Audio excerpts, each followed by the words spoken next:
શું તમારે પેટ ભરીને જમતા જમતા વજન ઘટાડવું છે તો આ રીલ તમારી માટે. સવારે ઉઠીને અજમા, જીરા અને વરિયાળીનું પાણી, 2 અખરોટ અને 7 થી 8 બદામ લેવાનું છે. બ્રેકફાસ્ટમાં તમે જે ભાખરી, ખાખરો અને ટોસ્ટ ખાઓ છો એના બદલે કોઈ પણ દાળના 3 ચીલા લેવાના છે. હવે વાત કરીએ લંચની.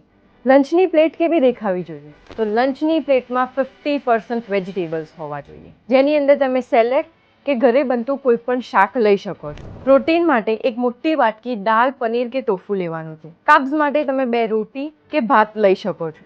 યાદ રાખવાનું છે કે રોટી અને ભાતમાંથી કોઈ એક જ વસ્તુ ચૂઝ કરવાની છે. એના પછી વાત આવે કે જેમાં સૌથી વધારે તમે ભૂલ કરી રહ્યા છો, evening snake.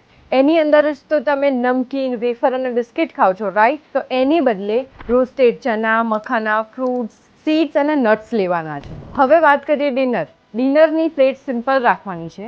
Vegetable khichdi kadhi with 1 teaspoon of ઘી, અથવા તો vegetable dal soup with 1 teaspoon of ઘી. આ બધાની સાથે સ્લીપ અને સ્ટ્રેસને મેનેજ કરવું એટલું જ જરૂરી છે. જો તમારે 7 ડેઝનો વેઇટ લોસ મીલ પ્લાન જોઈતો હોય તો કમેન્ટ કરો યસ, અમે તમારા ડીએમમાં મોકલી આપીશું.